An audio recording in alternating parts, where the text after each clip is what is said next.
હા મેડમ, શરૂ કરો. યસ. સંભળાય છે બધાને? માનું છું કે સંભળાતું છે. Good evening. હું ડોક્ટર નીતા યાદવ. આજે આપણે વિદ્યાર્થીઓના શાળા સમય અને કોલેજ સમય દરમિયાન માનસિક સ્વાસ્થ્ય વિશે વાત કરીશું. આમાંથી ઘણા બધા આજે જે લોકો ભણે છે એ વિદ્યાર્થીઓ છે, અને આમ તો શિક્ષણ તો જીવન પર્યંત શિક્ષણ વિદ્યાર્થી રહેવા માટે શીખવાડ્યું છે કે હંમેશા વિદ્યાર્થી જ રહેવું જોઈએ. પરંતુ આજે જે જોવાનું છે એ સ્કૂલ અને કોલેજ દરમિયાન માનસિક સ્વાસ્થ્ય સાથે સંકળાયેલી તેની સમસ્યા અને એના સમાધાન અને થોડા લક્ષણો વિશે પણ વાત કરીશું. સૌ પ્રથમ તો આપણે જોઈએ કે માનસિક સ્વાસ્થ્યની બધાને ખબર છે કે માનસિક સ્વાસ્થ્ય એટલે શું? તો કે જીવમાં, મગજમાં શાંતિ હોવી, સ્થિરતા હોવી, કોઈ વધારે પડતા વિચારો ન આવવા.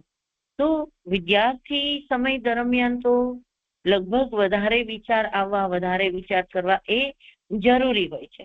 પણ એ ડિફરન્ટ આપણને સમજ પડે તો વિદ્યાર્થી જીવનની માનસિક સ્વાસ્થ્યની સમસ્યા વિશે આપણે સમજી શકશું. એટલે હું એવું કહું છું કે વિદ્યાર્થીઓનું માનસિક સ્વાસ્થ્ય સારું હોવું એટલે શું? તો એવું કહી શકાય કે વિદ્યાર્થી જ્યારે પોતાને શાંત અને સ્થિર અનુભવે, એને પોતાને શાંત ચિત્ત લાગે, સ્થિરતા અનુભવે, કે રેસ્ટલેસ ના લાગે, એન્ઝાયટી ના લાગે, વત્તા અભ્યાસ અને જીવનના કોઈ પણ પ્રેશર્સ છે એને ઓળખે, સમજે અને સારી રીતે ટેકલ કરી શકે, વત્તા ડર ઉપર, ચિંતા ઉપર કે ગુસ્સા ઉપર કાબુ કરી શકે, મિત્રો સાથે, પરિવાર સાથે અને આજુબાજુના સમાજ સાથે સારા સંબંધો જાળવી અને અભ્યાસમાં ધ્યાન આપી શકે અને સમયને અનુલક્ષીને યોગ્ય નિર્ણય લઈ શકે, તો આ વિદ્યાર્થી છે એનું માનસિક સ્વાસ્થ્ય સારું છે એમ કહી શકાય. તો માનસિક સ્વાસ્થ્ય માટે સૌથી પહેલા વિદ્યાર્થીમાં સ્થિરતા અને શાંત હોવું જરૂરી છે. અહીંયા મેં એક સ્લાઇડ શેર કરી છે. જો એમાં સૌથી પહેલા આપેલું છે માનસિક સ્વાસ્થ્ય એ આપણા વિચારો, લાગણીઓ અને વર્તનનું સંતુલન છે. શાળા જીવનમાં વિવિધ કારણોથી વિદ્યાર્થીઓ માનસિક તણાવ, ચિંતા અને અન્ય સમસ્યાનો સામનો કરવો પડતો હોય છે. સમયસર ઓળખવું અને એને સમજવું અને સહાયની જરૂર હોય તો કોઈની સહાય લઈ અને સુખી અને સ્વસ્થ જીવન જીવવું. તો આ એક સ્પેસિફિક વ્યાખ્યા છે કે વિદ્યાર્થી છે એ સુખી અને સ્વસ્થ, સફળ વિદ્યાર્થી જીવન માણી શકે અથવા તો એમાંથી પસાર થઈ શકે. શાળા જીવનની સમસ્યા કઈ હોય? જો શાળા એટલે આપણે એવું કહી શકીએ કે કેજી થી લઈ અને 8મા ધોરણ સુધી આ વિદ્યાર્થીઓ શાળાના છે. પછી 9, 10, 11, 12 એ હાયર સેકન્ડરી, પણ એ પણ શાળાના જ વિદ્યાર્થીઓ છે. અને ત્યાર પછી કોલેજ કાળ સમય શરૂ થાય છે. એટલે આ અંદર કિશોરાવસ્થા, પછી યુવાવસ્થા અને વચ્ચે પૌગંડાવસ્થા, એટલે કે એવું કહી શકાય કે બાળપણ, કિશોરાવસ્થા અને યુવાવસ્થા, આ 3 અવસ્થા આ વિદ્યાર્થી સમય દરમિયાન પસાર થાય છે. તો આ 3 અવસ્થા દરમિયાન વિદ્યાર્થીને સ્કૂલ જવાથી ક્યારે ક્યારે કઈ કઈ તકલીફો પડે છે. આપણે આ શાળા જીવન જે સમજીએ છીએ એના પહેલા સૌથી પહેલા આપણે જોઈએ કે જ્યારે બાળકને આપણે બાલ મંદિરમાં બેસાડીએ છીએ તો આવા બાળકોને પણ સાયકોલોજીકલ અસર હોય ખરી, માનસિક સ્વાસ્થ્યની સમસ્યા હોય ખરી. હા, આવા બાળકોને પણ થોડી સાયકોલોજીકલ અસર હોય. તો એ કઈ હોઈ શકે? તો સૌથી પહેલી અસર છે માતા પિતાથી અલગ થવાનો ડર, સેપરેશન એન્ઝાયટી. બચ્ચું 5 વર્ષનું થાય ત્યાં સુધી એ માતા પિતાની સાથે જ રહેતું છે અને આપણે એને સ્કૂલ મોકલીએ છીએ. તો જ્યારે સ્કૂલ મોકલીએ છીએ તો માતા પિતાથી અને ઘરથી એ દૂર થાય છે. તો આ બાળકને સૌથી વધારે આ એન્ઝાયટી થાય છે કે હવે મારે ઘરથી દૂર રહેવાનું. તો શાળાએ જતા સમયે એને રડવું આવે, રિક્ષામાં ન બેસે અથવા સ્કૂલમાં ન જાય, સ્કૂલમાં જાય તો પણ રડે. તો આ છે એ માતા પિતાથી અલગ થવાનો ડર. પછી છે રોજે જ ઘરમાં રહેતું બાળક એકદમ નવા સ્કૂલ જેવા વાતાવરણમાં, બાલ મંદિર જેવા વાતાવરણમાં આવી જાય છે, કિન્ડર ગાર્ડનમાં. તો અજાણ્યા વાતાવરણ, કારણ કે બિલકુલ નવું વાતાવરણ છે, શિક્ષકો નવા છે, બધા લોકો નવા છે. તો આ વાતાવરણનો ડર પણ કેજી વાળા બાળકોને થતો હોય છે. અને એના લીધે શું કરે છે, શાળાએ જવાનો ઇનકાર કરે છે, ના પાડે છે, શરમાય છે. અને આ બધાને લીધે ઘણીવાર એવું પણ બને છે કે એ ધ્યાન આપી શકતું નથી. એ સિવાય એ આક્રમક વર્તન પણ કરે છે, દમપછાડા કરે છે, રડે છે, વસ્તુના ઘા કરે છે, બટકા કરે છે. કોઈ પણ આવા પ્રકારના એગ્રેસિવ વર્તન પણ એ કરતું હોય છે. અને બીજું એ પણ હોય છે કે એના લીધે એની ઊંઘ અને ખોરાક ઉપર પણ તકલીફ પડતી હોય છે. અને ઘણા બાળકો એવા હોય છે કે બધાની સાથે એને મજા નથી આવતી, એકલા રહેવાનું પસંદ કરતું હોય છે. ત્યારે સ્કૂલમાં જઈને આવા બાળકોને આટલા બધા સાથે રહેવાનું થાય તો એ પણ એક એને ડર લાગતો હોય છે. તો આ તો બિલકુલ નાના બાળકોને તકલીફ પડે છે.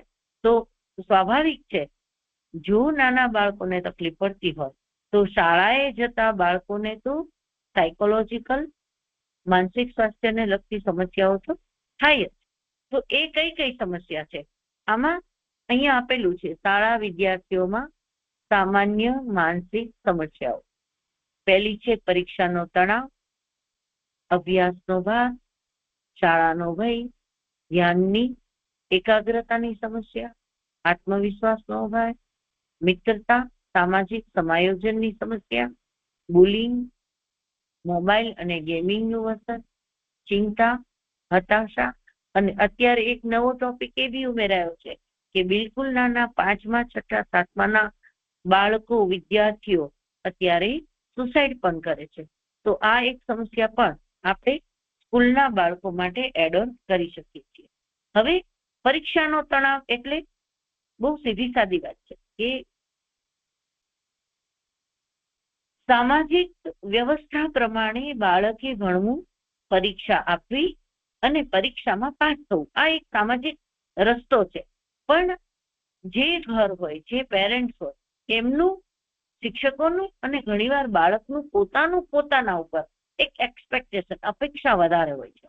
એટલે એ તૈયારી કરવામાં અને પરીક્ષા આપવામાં ઘણીવાર ઉણપ અનુભવે છે, પરીક્ષાનો ડર અનુભવે છે.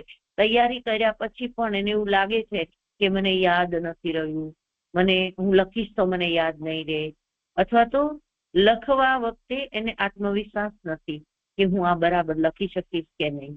પછી પરીક્ષા દીધા પછી પરિણામ બરાબર આવશે કે નહીં. અને સૌથી મોટો ડર તો પરીક્ષાનો જ હોય છે. તો સૌથી મોટી સમસ્યા બાળકોને પરીક્ષાની હોય છે. પણ એમાં સામાજિક વ્યવસ્થા પણ એટલી જ જવાબદાર છે.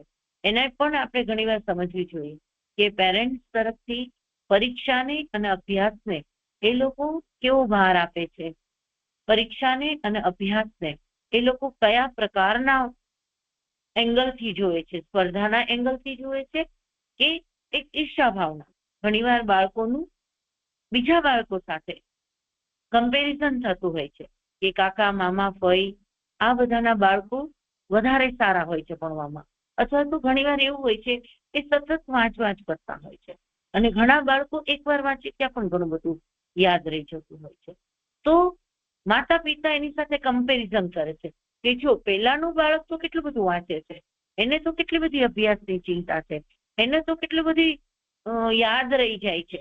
તો ત્યારે બાળક બતાવી નથી શકતું કે હું જે વાંચું છું એ બહુ સિંગલ ટાઈમ વાંચું તો પણ મને યાદ રહી જાય છે, અથવા તો વાંચવાની મારી વ્યવસ્થા અથવા તો વાંચવાની મારી પદ્ધતિ જુદી છે. તો આ એક ડર પણ બાળકને અભ્યાસને અનુલક્ષીને રહેતો હોય છે.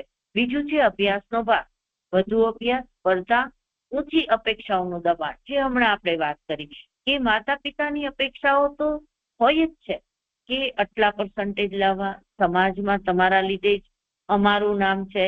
ઘણીવાર કોઈ સારો વ્યવસાય અથવા તો સારું એકેડેમિક સ્તર ધરાવતા હોય, સ્ટેટસ ધરાવતા હોય એવા પેરેન્ટ્સ ઈચ્છતા હોય કે પોતાનું બાળક આવું જ એકેડેમિક સ્ટ્રીમ પસંદ કરે અને આવું જ કંઈક બને, ત્યારે બાળક કંઈક જુદું બનવાની અપેક્ષા રાખતું હોય છે અથવા જુદા પ્રકારના એના સપનાઓ હોય છે, ત્યારે આ અપેક્ષાઓ પણ બાળકને નુકસાન કરતી હોય છે. ઘણીવાર બાળકની પોતાના માટે જેવી અપેક્ષા હોય છે.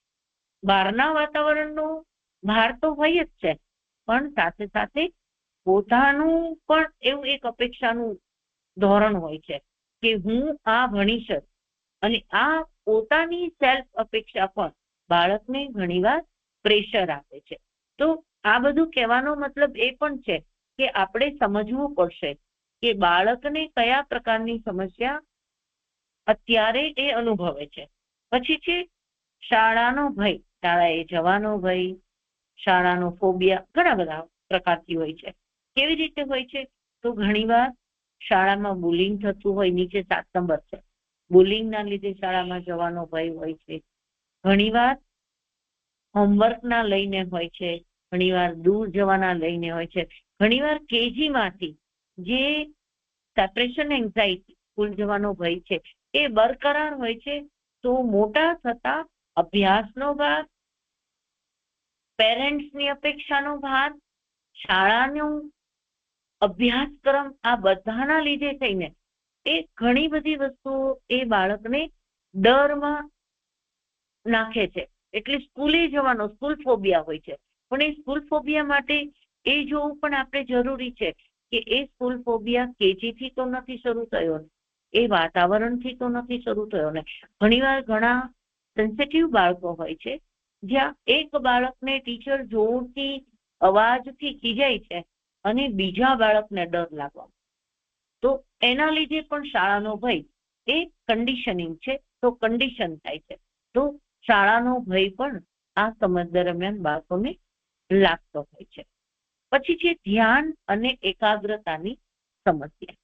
એક જગ્યાએ ધ્યાન કેન્દ્રિત ન હોય છે, વર્ગમાં અવ્યવસ્થિત રહેવું. હવે આમાં એક બે વસ્તુ પણ લઈ શકાય. એક તો પોતે અવ્યવસ્થિત છે, પોતે સિસ્ટમેટિક કામ કરતા નથી, અથવા તો ઘરનું વાતાવરણ પણ ઘણીવાર અવ્યવસ્થિત હોતું હોય છે, અથવા તો બાળકને ગાઈડ કરવામાં નથી આવ્યું કે કઈ રીતે એને અભ્યાસ કરવો, તો પણ એ અવ્યવસ્થિત રહેતું હોય છે અને એના લીધે એનું ધ્યાન ઘણી બધી જગ્યાએ વિકેન્દ્રિત થતું હોય છે અને એના લીધે એ ધ્યાનની એકાગ્રતા રાખી શકતા નથી. બીજા પણ ઘણા કારણો હોય છે. ADHD ના લીધે પણ એ ધ્યાનની એકાગ્રતા નથી મેળવી શકતા.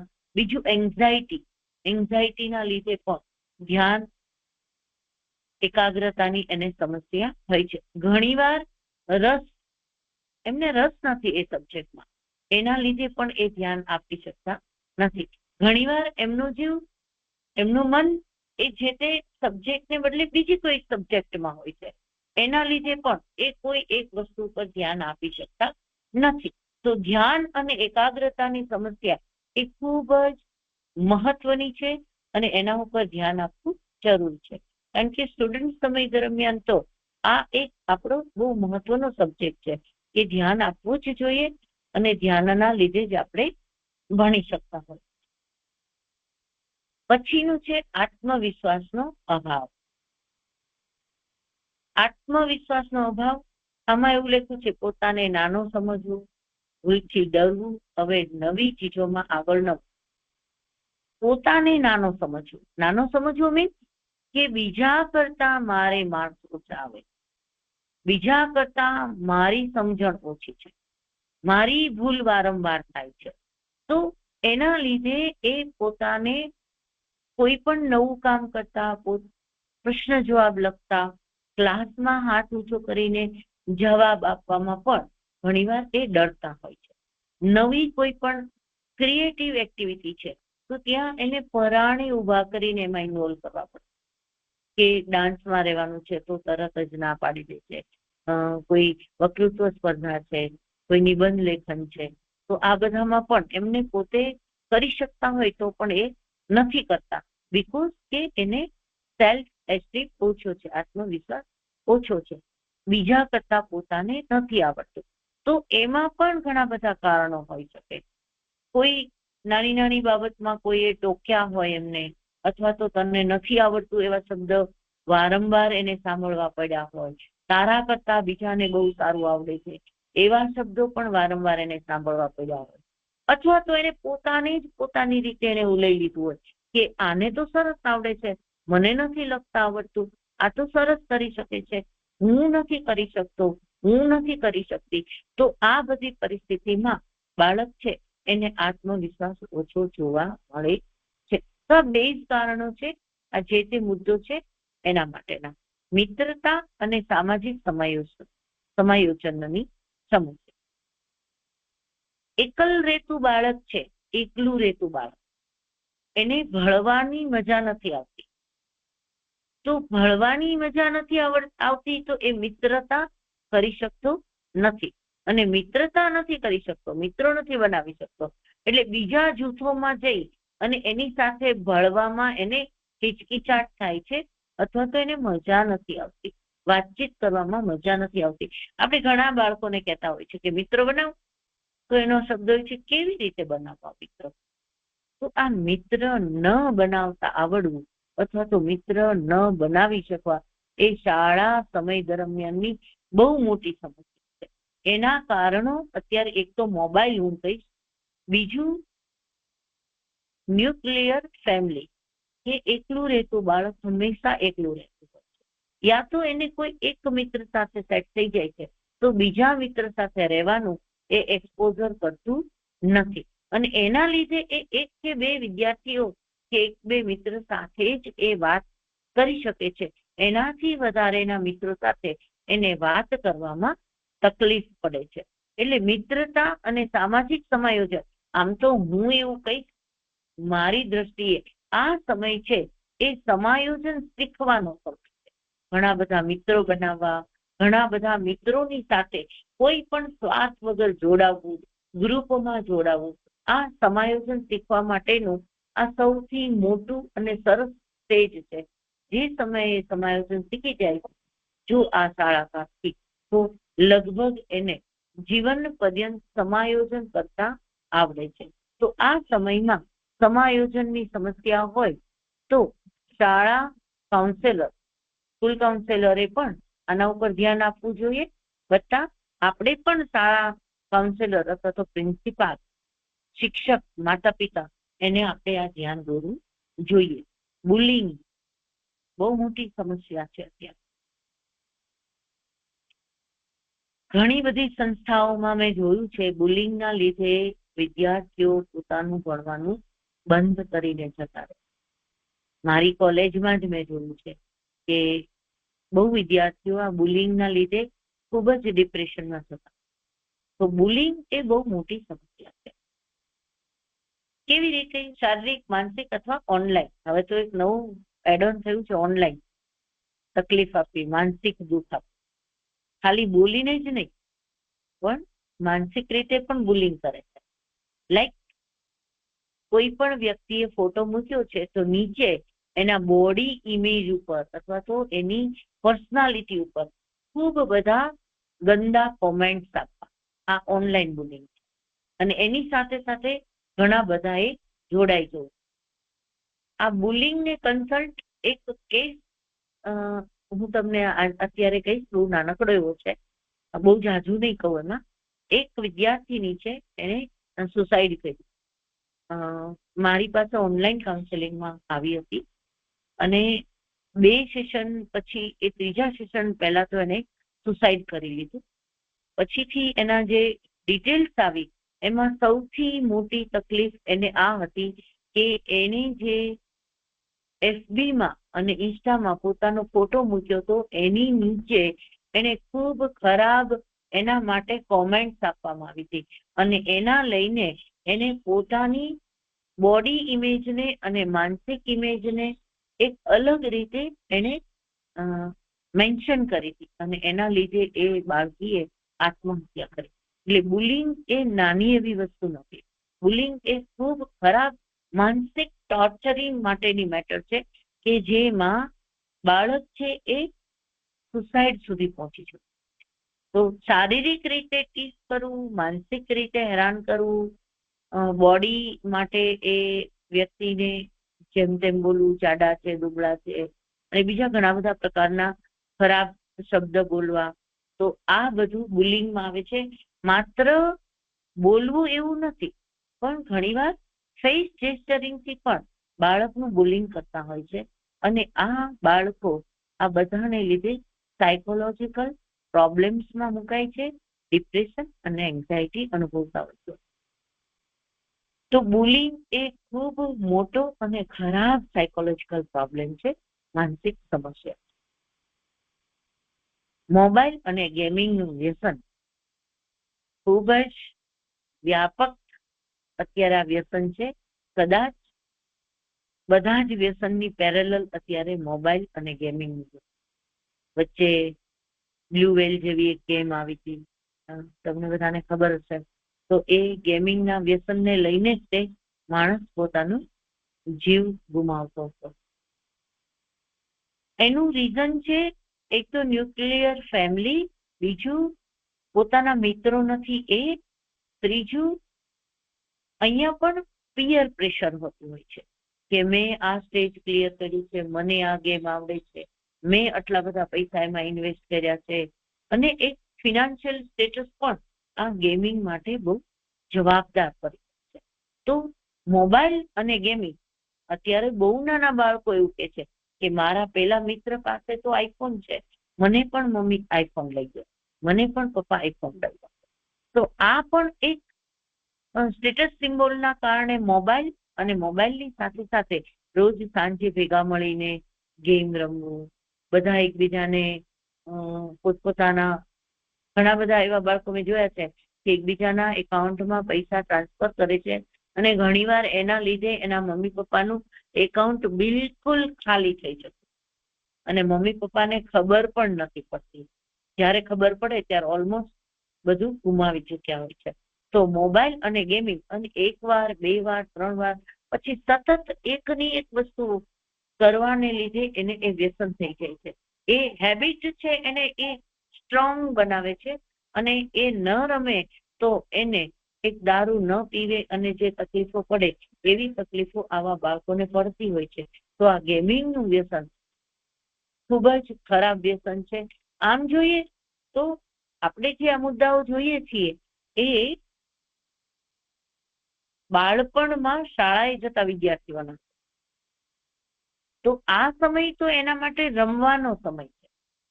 અને આ સમયે જો એ મોબાઈલમાં, બુલિંગમાં, આત્મવિશ્વાસના અભાવમાં, પરીક્ષાના ડરમાં, આ બધામાં વિતાવશે તો એનો સમય ખૂબ ખરાબ જશે. તો એઝ એ કાઉન્સેલર આપણો રોલ છે કે આ વસ્તુને બહુ ઝડપથી પકડીએ અને બાળકને આમાંથી બહાર કાઢીએ.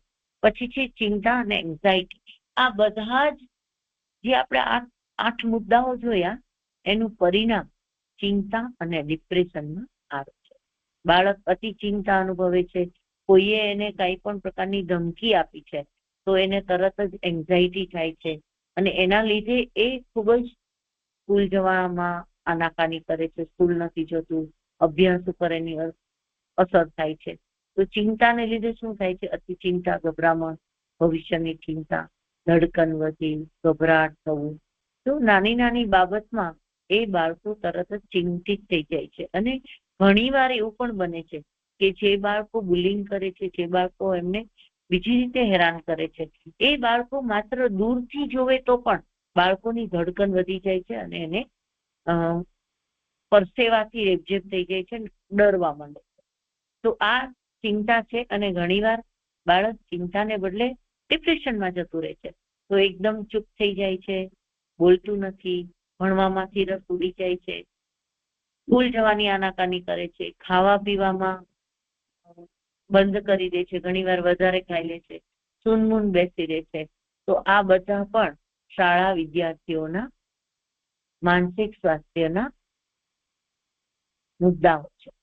આ સાથે સાથે આપણે કોલેજના વિદ્યાર્થીઓના પણ માનસિક સ્વાસ્થ્યની સમસ્યાઓ લઈ ઘણી ખરી મળતી આવે છે છતાં કોલેજ સમય એટલે એક 12 પાસ પછી એ એક નવા રસ્તા ઉપર જાય છે યુવાવસ્થાના. તો ત્યાં એક નવી સમસ્યા શરૂ થાય છે. શૈક્ષણિક તણાવ તો હોય જ છે, અભ્યાસ, એસાઇનમેન્ટ, પ્રોજેક્ટ, ગ્રેડ મેળવવાનું, ફેમિલીનું, અને અહીંયા આવે છે કે સોસાયટીનું પણ. 12 પાસ થઈ જાય એટલે અરે તું આ નથી બનવાનો, અરે તને ઓછા ટકા આવ્યા છે, હવે તું આગળ શું કરીશ, હવે તારું શું થશે. તો આ બધા શબ્દો જ આ કોલેજના વિદ્યાર્થીઓમાં 12 પાસ કરીને આગળ જતા વિદ્યાર્થીઓને ખૂબ અસર કરે છે. અને એને પોતાને પણ તકલીફ પડે છે કે હા હવે આટલા ઓછા માર્ક્સ આવ્યા છે, અથવા તો ઘણીવાર ખૂબ સારા માર્ક આવ્યા છે. તો ઘણા બધા રસ્તાઓ આપણી સામે આવી જાય છે. આ પણ કરી શકીએ, આ પણ કરી શકીએ, આ પણ કરી શકીએ. તો શૈક્ષણિક ચિંતાને કારકિર્દી બાજુ પણ એક ચિંતા બાજુ પરિણમે છે કે હવે હું શું કરું, પર્સન્ટેજ આવ્યા છે તો પણ હું શું કરું, અને પર્સન્ટેજ નથી આવ્યા તો પણ હું શું કરું. તો આ યુવાવસ્થા દરમિયાનની સૌથી મોટી સાયકોલોજીકલ સમસ્યા છે. કારણ કે જે તે સમયમાં એ જે કોઈ સ્ટ્રીમ પસંદ કરે છે એ પછીના 20 થી 25 વર્ષ દરમિયાન આ સ્ટ્રીમ ગ્રીન લાઈન હોય તો એ સરસ સેટલમેન્ટ મેળવી શકે, સેટ થઈ શકે લાઈફમાં. આવા મુદ્દાને લઈને એ બાળક પોતાની કારકિર્દીની ચિંતા કરતું હોય છે. તો કોલેજ સમય દરમિયાન આ સૌથી મોટી ચિંતા છે, કારકિર્દીની ચિંતા. કયો કોર્સ પસંદ કરવો, ભવિષ્યમાં નોકરી મળશે કે નહીં, મળશે તો ઘણા લોકોને સિટી છોડીને જવું નથી હોતું, પેરેન્ટ્સને છોડીને જવું નથી હોતું. તો આવી બધી ચિંતાઓ પણ બાળકને થતી હોય છે.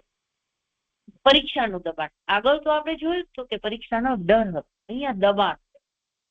તો અહીંયા કઈ કઈ પરીક્ષાઓનું દબાણ હોઈ શકે? એક તો સ્પર્ધાત્મક પરીક્ષા, નિષ્ફળતા ના ભય કે હું આ પરીક્ષામાં નિષ્ફળ જઈશ. ઘણા બધા લોકો અત્યારે સ્પર્ધાત્મક પરીક્ષાઓ આપતા હોય છે, 1 આપે, 2 આપે, ઘણી બધી પરીક્ષાઓમાં એ ફેલ થતા હોય છે. તો ફેલ થવું એ હાર નથી, ફેલ થવું એ એક પગથિયું આગળ જવા માટેનું એક ફોર્સ છે, એક સોર્સ છે. તો આપણે એનો યુઝ કરીને આગળ જઈ શકીએ છીએ. પણ વારંવાર 2 થી 3 પરીક્ષામાં ફેલ થાય તો એના ઉપર સામાજિક દબાણ પણ આવે છે, પેરેન્ટ્સનું દબાણ પણ આવે છે, અને પોતે પણ જો કોલેજ કરે છે કે કોલેજ પૂરી કરી લીધી છે તો સામાજિક રીતે સ્થિરતા પ્રાપ્ત કરવા માટે પરીક્ષાનું સેલ્ફ પ્રેશર પણ બાળકમાં હોય છે. તો આ પરીક્ષાનું દબાણ પણ આ સમય દરમિયાન કોલેજના વિદ્યાર્થીઓ અનુભવતા હોય છે. પછી છે સંબંધોની સમસ્યા. ઓબ્વિયસ આ સમય કોલેજ સમય છે તો એક નવા રસ્તા ઉપર હોય છે, નવી મિત્રતા, નવા સંબંધો, પ્રેમ સંબંધો, એમાં સ્થિરતા, અસ્થિરતા, લાઈક, ડિસલાઈક, આ બધી જ સમસ્યાઓ આ સમય દરમિયાન અનુભવાતી હોય છે.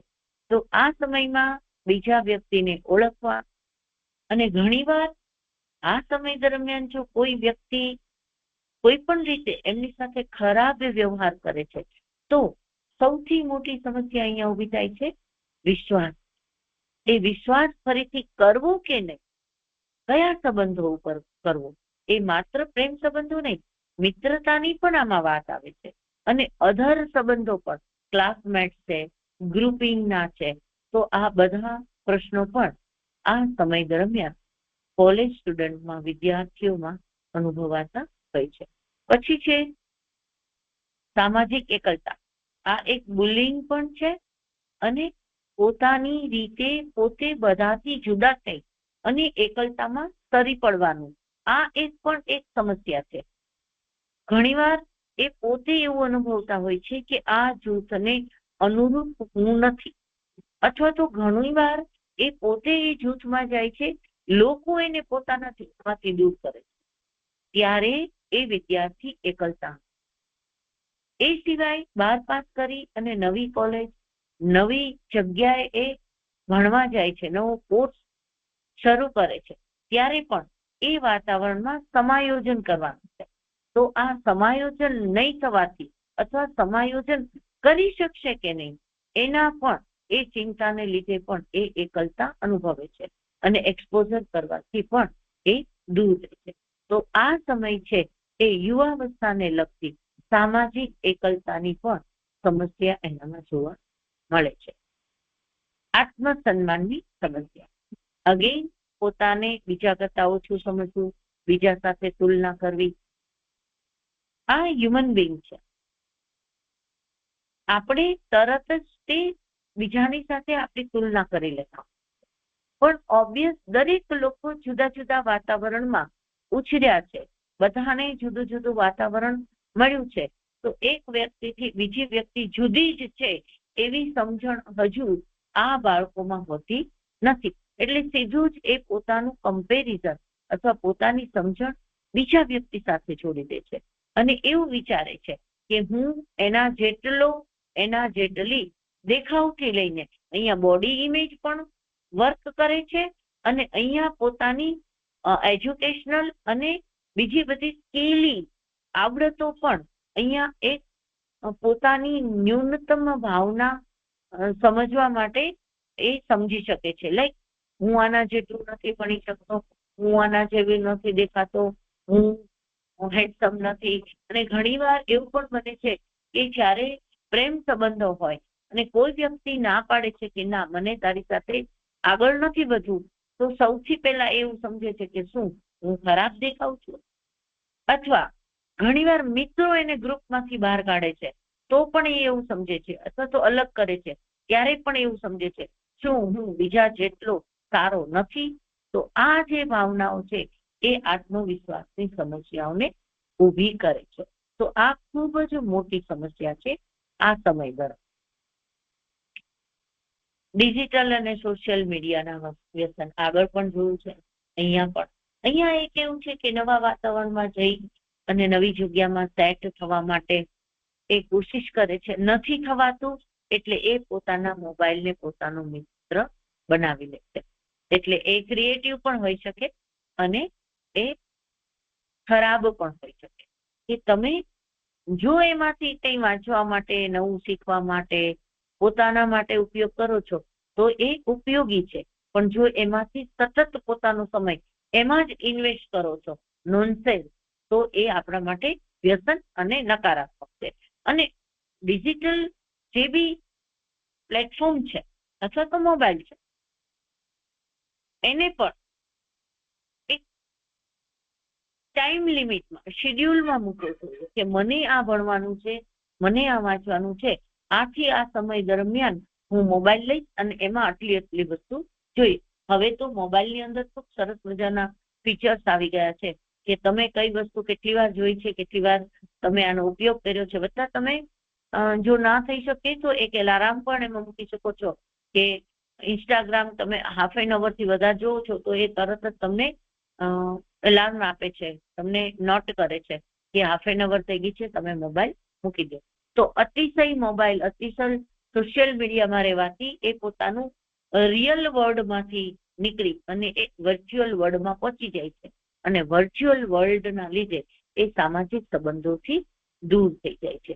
તો આ પણ એક ખૂબ મોટી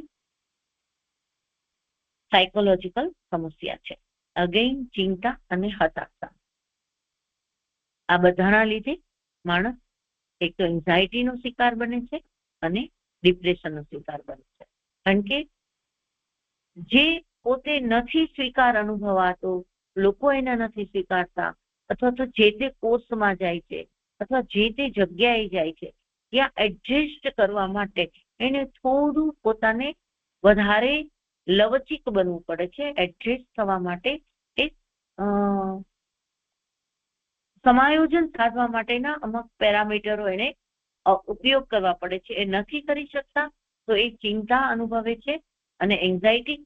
ચિંતા બરાબર છે પણ ચિંતાની એક લાઈનથી આગળ જઈ અને એન્ઝાયટી ડિસઓર્ડરમાં એ પરિણમી જાય છે.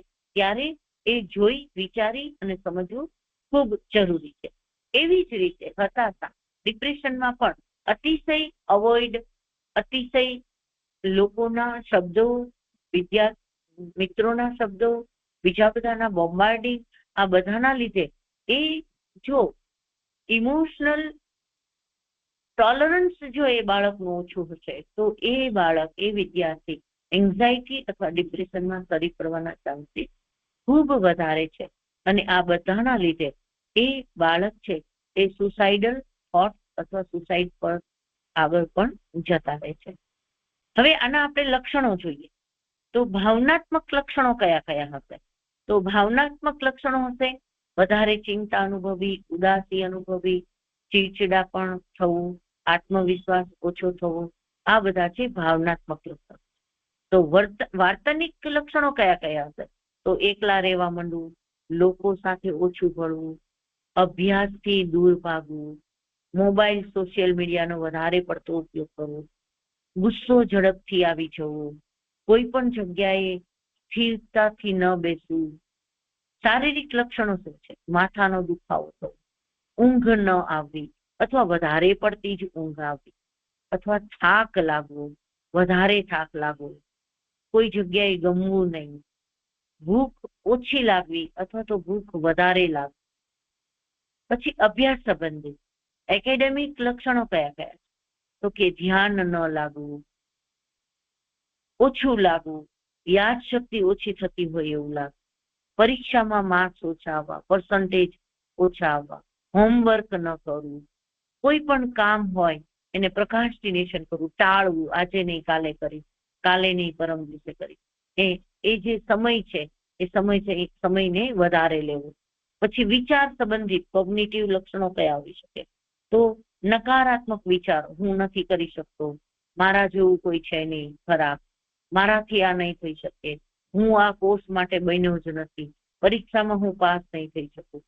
પછી ભવિષ્યની ચિંતાઓ થવી કે હું આ ભવિષ્યમાં આ કોર્સ છે એ હું નહીં કરી શકું, આ નોકરી મને નહીં મળે, અથવા તો ભવિષ્યમાં મારું શું થશે, હું તો બિલકુલ ખરાબ છું.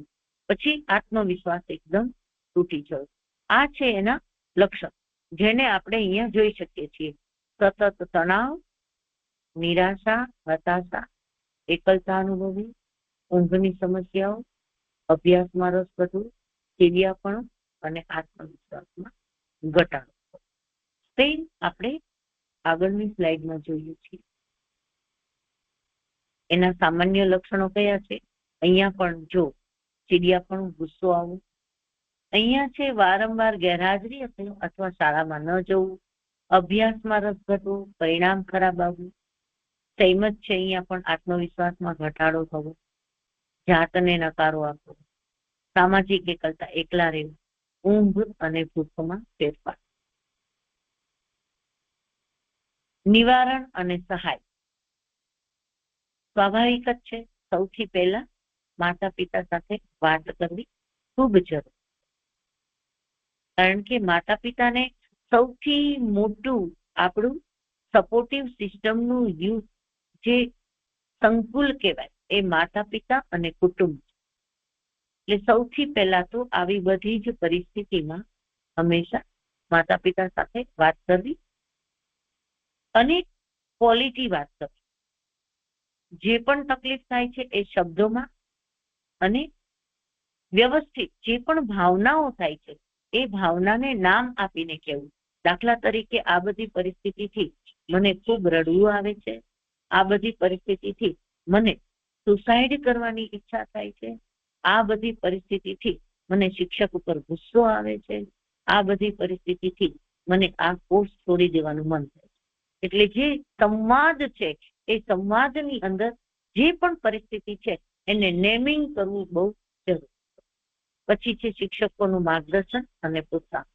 માતા પિતાને વાત કરી હશે, માતા પિતા તમને સમજ્યા હશે તો એ શિક્ષકોની સાથે વાત કરી અને તમારા માટે તમારા યોગ્ય જે પણ માર્ગદર્શન હશે એ આપશે. ઘણી જગ્યાએ અત્યારે શાળાની અંદર સ્કૂલ કાઉન્સેલર પણ છે અને કોલેજની અંદર પણ કાઉન્સેલર અત્યારે નિયુક્ત કર્યા છે.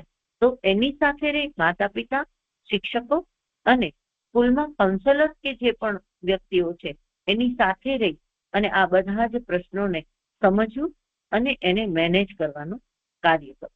પછી છે સમય વ્યવસ્થાપન અને અભ્યાસનું આયોજન. આ સૌથી મોટી વસ્તુ છે કે જે પણ વસ્તુ આપણી સાથે બને છે એમાં આપણે થોડોક ફેરફાર કરવો છે તો એ બહુ નાના નાના સ્ટેપ સાથે આપણે સમયનું એક આયોજન કરો અને એની સાથે સાથે બધા જ વસ્તુનું અભ્યાસનું પણ આયોજન કરી શકાય. ટૂંકમાં ડે શેડ્યુલ કહી શકાય. આપણે આપણા દિવસનું શેડ્યુલ બનાવો અને આ શેડ્યુલને બહુ સારી રીતે ફોલો કરો. જો સારી રીતે ફોલો કરીશું તો દરેક પ્રશ્નોમાંથી ધીરે ધીરે બહાર નીકળી શકીશું.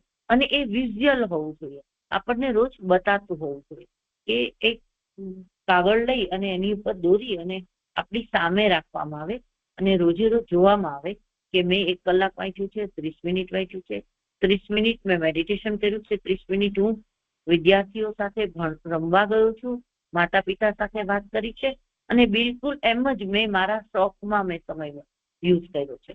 તો આવું એક સમયનું અભ્યાસનું આયોજન હશે અને એને જો સંપૂર્ણપણે ફોલો કરવામાં આવશે તો દરેક પ્રકારની નેગેટિવ હેબિટમાંથી પણ આપણે બહાર નીકળી શકીએ છીએ.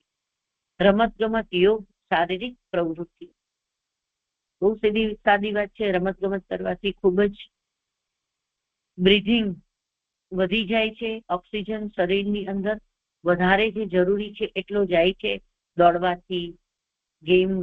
ગ્રાઉન્ડ ગેમની વાત છે, મોબાઈલની નહીં, પણ ગ્રાઉન્ડ ગેમ રમવાથી ખૂબ જ ઓક્સિજન શરીરની અંદર જાય છે, બ્લડની સાથે મેલ્ટ થાય છે અને આ બ્લડ પૂરા શરીરમાં જાય છે. એના લીધે જો એન્ઝાયટી છે તો એ પણ ઓછી થાય છે અને ડિપ્રેશન હોય તો એ પણ ઓછું થાય છે.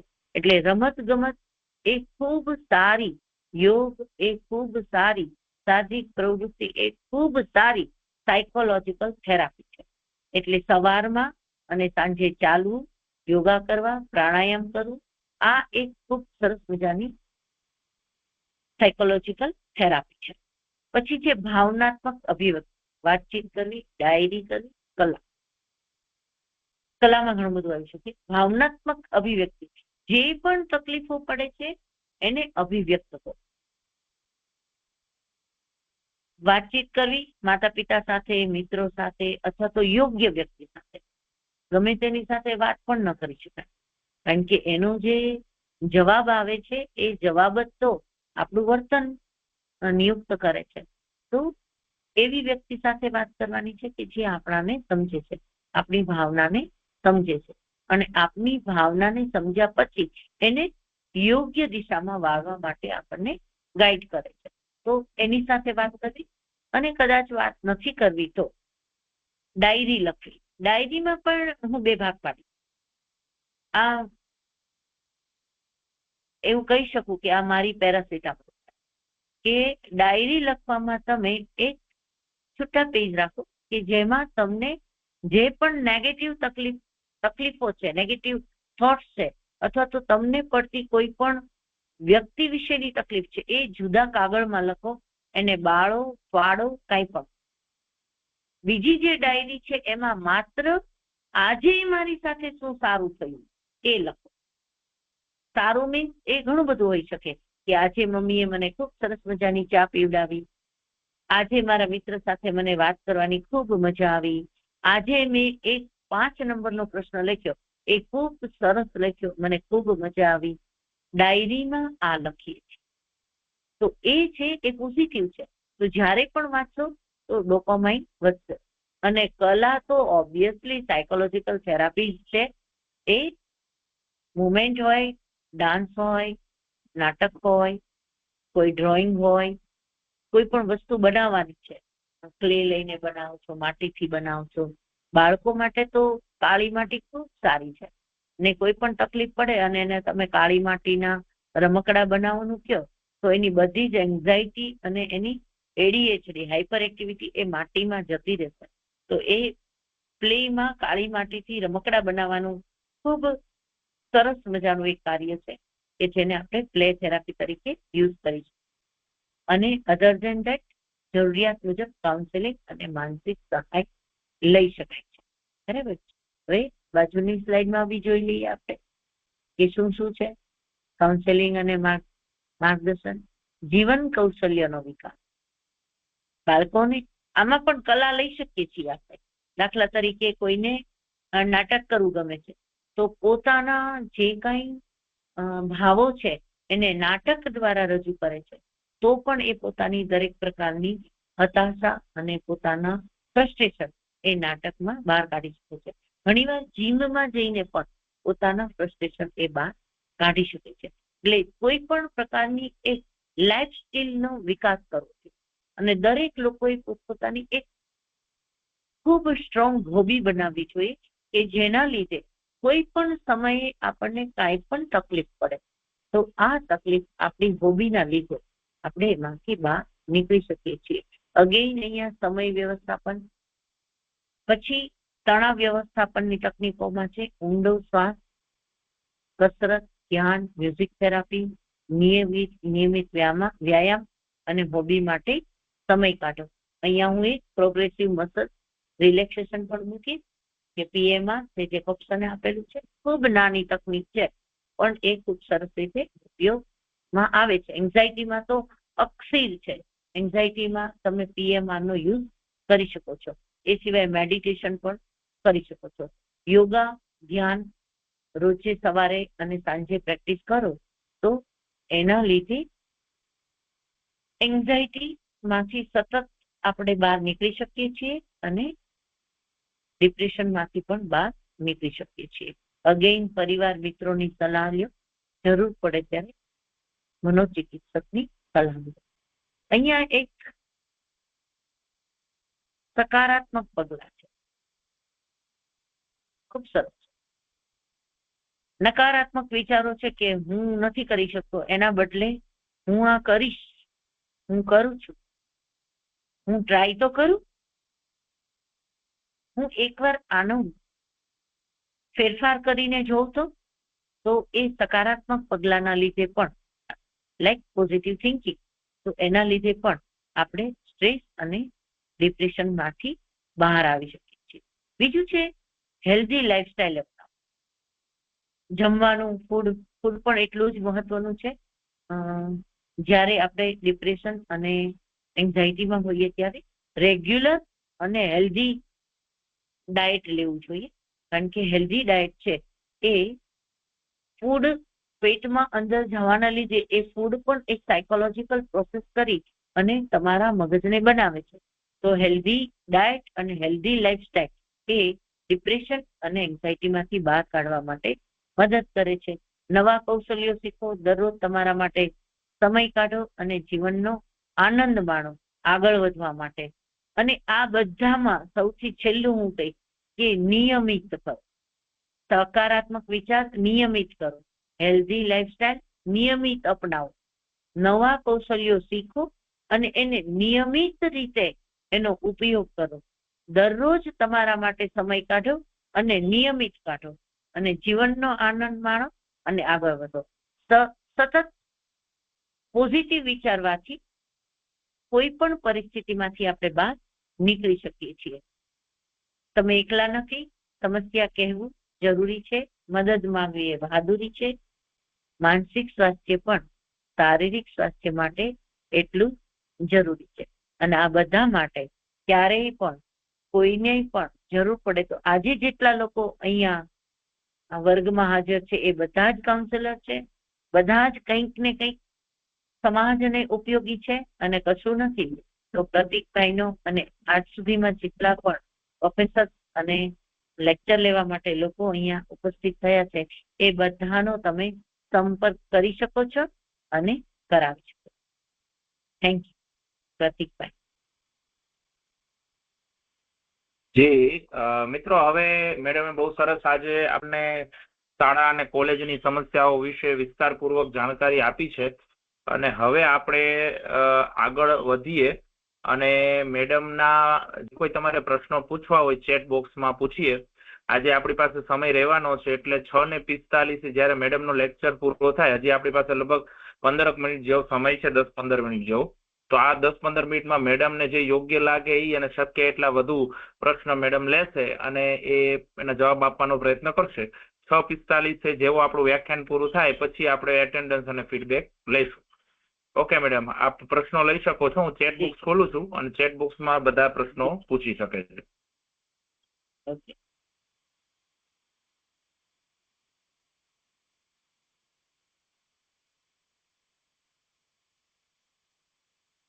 ઓકે, મેં ચેટ બોક્સ ખોલી દીધી છે.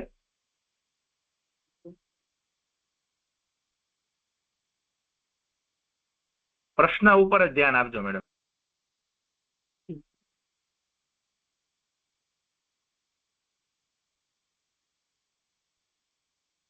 સ્ટેજ ફિયર ઓછો કરવા શું કરવું? જો માતા પિતા જ ભણેલા ન હોય તો બાળકને ભણવા બાબતે કેવી રીતે માંગ? એ કહે કે ભણવા બેસ, પણ એ તો ટોકું થયું અને બાળકોને એ નથી ગમતું. સૌથી પહેલા તો સ્ટેજ ફિયર ઓછો કરવા માટે અમે સાયકોલોજીકલ જે સ્ટ્રેટેજી અપનાવીએ છીએ એમાં ફિયરને દૂર કરવા માટે જે તે ફિયર છે એનું એક્સપોઝર કરવું. જે તે ફિયર છે એ ફિયરને અનુભવ કરો. સ્ટેજ ફિયર છે તો જ્યારે કોઈ પણ પ્રકારના સ્ટેજ પ્રોગ્રામ હોય ત્યારે હજુ કોઈ નથી આવ્યું ત્યારે ત્યાં જઈ સ્ટેજ ઉપર આંટો મારવો. જ્યારે કોઈ નથી ત્યારે થોડું માઇકમાં બોલવું. ઘણીવાર એવું બને કે ખાલી બહુ જ નાનકડા એવા ગ્રુપનું કંઈ ગેટ ટુગેધર હોય ત્યારે તમે એમાં ભાગ લઈ શકો કે ચલો આજે હું 2 વાક્ય તો હું બોલી શકશે. એટલે જે પણ ડર છે એનો એક્સપોઝર કરો અને જેટલું એક્સપોઝર કરશો એવો ધીરે ધીરે ફિયર ઓછો થશે. અને એક્સપોઝર ERP થેરાપી એ સાયકોલોજીકલ બહુ ફેમસ થેરાપી છે કે ERP ના લીધે કોઈ પણ ફિયર છે એ ઓછો થાય છે. તો હું એવું કહીશ કે સ્ટેજ ફિયર માટે એક્સપોઝર કરો. બીજું છે, જો માતા પિતા ભણેલા ન હોય તો બાળકને, હવે એ લોકો તો ભણવા બેસવું એને જ એ ભણેલું સમજે છે એવું કે છે, તો એને પણ તમે કહી શકો કે આટલું હોમવર્ક આપ્યું હતું, હવે આટલું બાકી છે, આટલા સમયમાં થઈ જશે. એમને એવું છે કે મિત્રો સાથે રમવું એ ખરાબ છે અને ભણવું એ સારું છે. તો એની સાથે વાત કરવાથી જ થઈ શકે. બધા જ ના માતા પિતા ભણેલા જ હોય એવું જરૂરી નથી, પણ એ માતા પિતા છે એટલે એમની સમજણ તો છે. હા, વાતચીત જે છે એ કદાચ ગેપ છે કે જેના લીધે માતા પિતા તમને કહે છે ભણવાનું અને તમે એને બરાબર જવાબ નથી આપી શકતા અથવા સમજાવી નથી શકતા. તો આ સમયમાં તમે તમારા ટીચરનો અથવા તો યોગ્ય વ્યક્તિનો તમે સહારો લઈ અને માતા પિતા સાથે વાત કરી શકો છો કે હું આટલા સમયથી આટલા સમય વાંચું છું, આટલા સમયથી આટલા સમય મારા ભણવાને અનુરૂપ કામ કરું છું, અને એની સામે તમે જે પરિણામ આપો છો એ પરિણામ પણ એમને બતાવી શકો છો. માતા પિતા ભણેલા નથી એનો મતલબ એવો નથી કે એમને સમજણ નથી, એને સમજણ છે.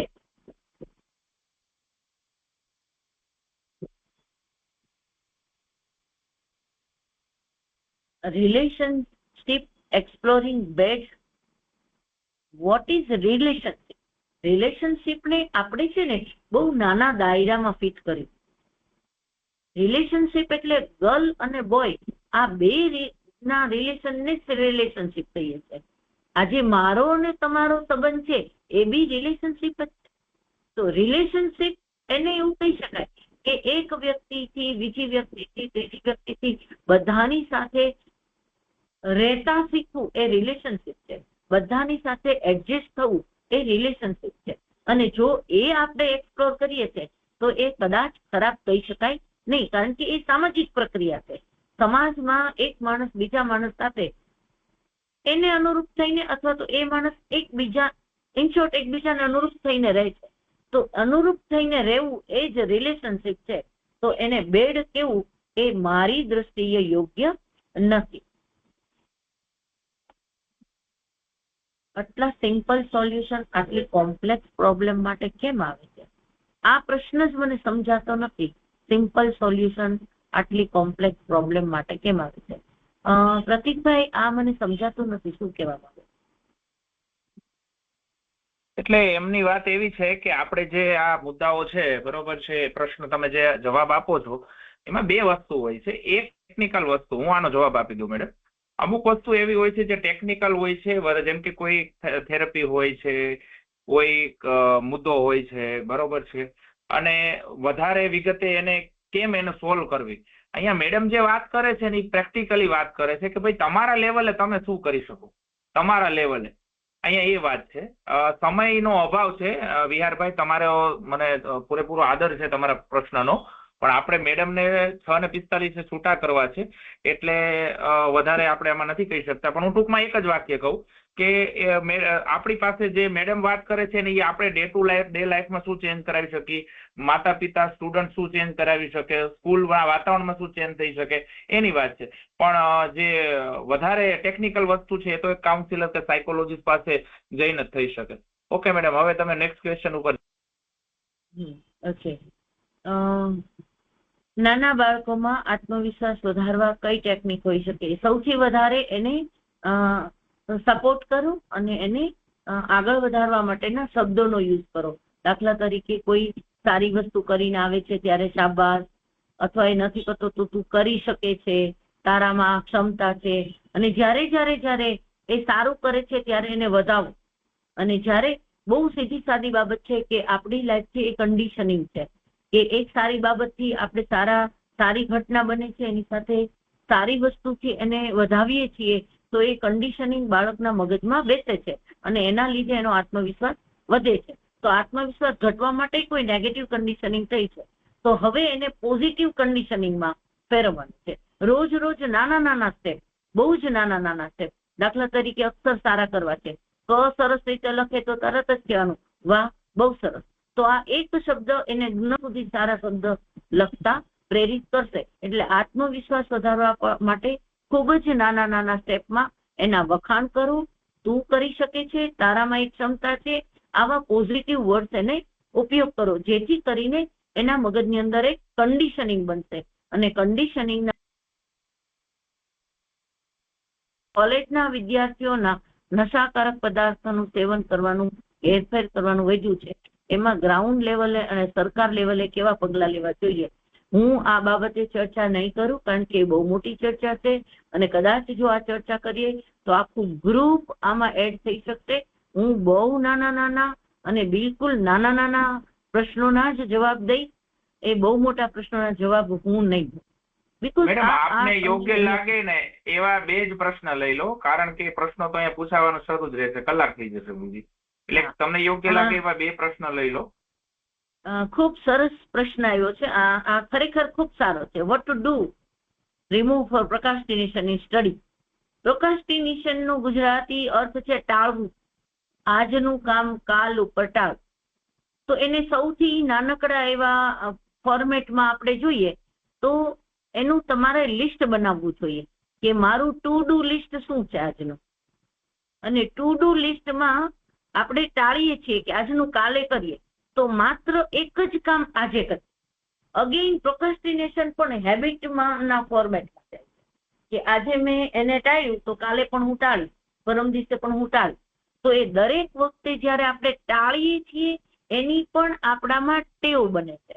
તો જો એ ટાળવાની ટેવ બની છે એને રિવર્સ કરીએ છીએ તો શું કરવાનું છે?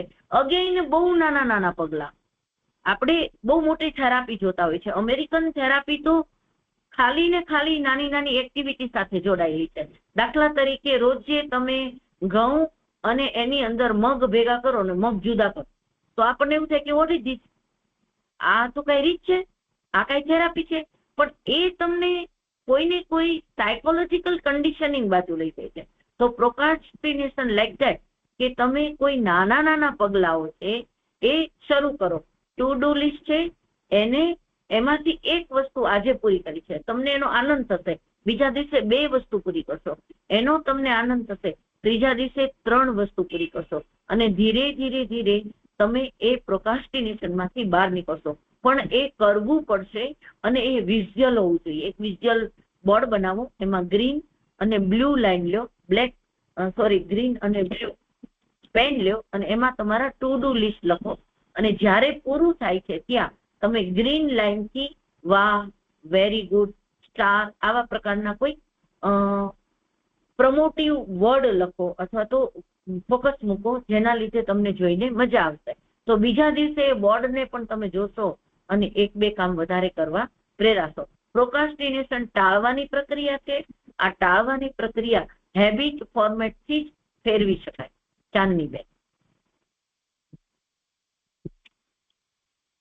પેરેન્ટનું કેવું બિહેવિયર હોવું જોઈએ? પેરેન્ટનું એક જ શબ્દમાં હું કહું કે પેરેન્ટ્સનું કોઓપરેટિવ બિહેવિયર હોવું જોઈએ, પણ સાથે સાથે બાળકોનું પણ કોઓપરેટિવ બિહેવિયર હોવું જોઈએ અને દરેક પ્રકારની ખુલ્લા મનથી વાત થતી હોય છે. બાળકો પણ પોતાની બાબત ત્યાં રજૂ કરી શકે અને પેરેન્ટ્સ પણ પોતાની જે સમસ્યા છે એ રજૂ કરી શકે કે મને તારા પ્રત્યે શું નથી ગમતું, મને શું જોઈએ છે.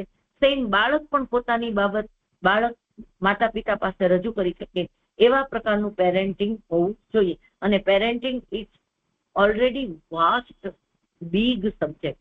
તો ખાસ કરીને ભણવા માટે હું કહી શકું કે બંને એકબીજાને સમજતા હોવા જોઈએ, બંને એકબીજા પાસે ટ્રાન્સપરન્ટ હોવા જોઈએ અને બે એકબીજા સાથે શેરિંગ કરતા હોય છે.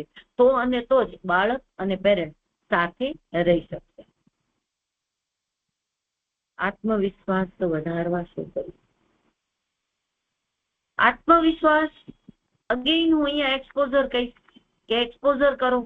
જ્યાં પણ એવું લાગે કે આપ મારાથી નથી થતું એ કરો. કદાચ 100% નહીં થાય, 2% તો થશે, 2%માંથી 5% તો થશે. આ એક એક્સરસાઇઝની પ્રક્રિયા છે. ધીરે ધીરે ધીરે ધીરે આગળ વધશે, પણ એ એક્સરસાઇઝથી શરૂ કરવું પડશે અને સસ્ટેન. આજે કરો છો તો કાલે નહીં એવું નહીં. આજે એક નવું કામ કરો, આત્મવિશ્વાસ થોડો વધશે, કાલે એનું એ કામ ફરીથી કરો, થોડો વધારે આત્મવિશ્વાસ વધશે. તમે ઘણી વાર જોયું હશે કે આપણને એવું થાય કે આ કામ મારાથી નહીં થાય અને જ્યારે તમે એ કરો છો ત્યારે તમને ખૂબ મજા આવે છે. એ મજા છે ને એ જ આત્મવિશ્વાસ છે. તો બહુ નાના નાના સ્ટેપ્સથી આપણે આગળ જઈ અને આપણા આત્મવિશ્વાસને વધારી શકીએ છીએ. ઘણા બધા પ્રશ્નો છે.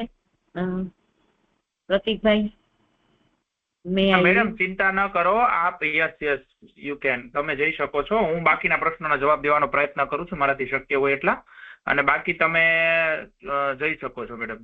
Thank you very much again. અને તમે ખરેખર તમારા કિંમતી સમયમાંથી અહીંયા અમારી સાથે હાજર રહ્યા એના માટે આપનો ખૂબ ખૂબ આભાર. અને કોલેજ પરિવાર વતી પરિવાર તમારો આભાર માનું છું madam. Thank you very much. Thank you. Thank you.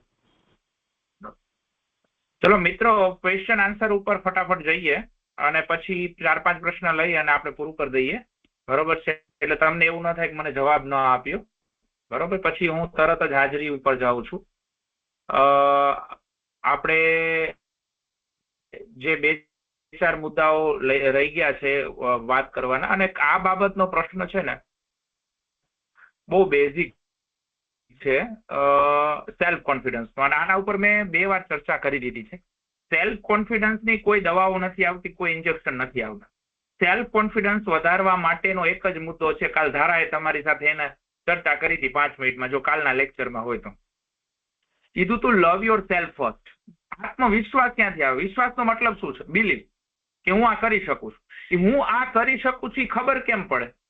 તમે જ્યારે તમને ખબર હોય ને, બરોબર, તમે બુલેટ હલાવતા આવડતું ન હોય, તમને વિશ્વાસ હોય કે યાર આ બુલેટ શું ગમે આપણે ચલાવી લઈએ, તમને આવડતું હોય તો તમે કોન્ફિડન્સથી બેસી શકો.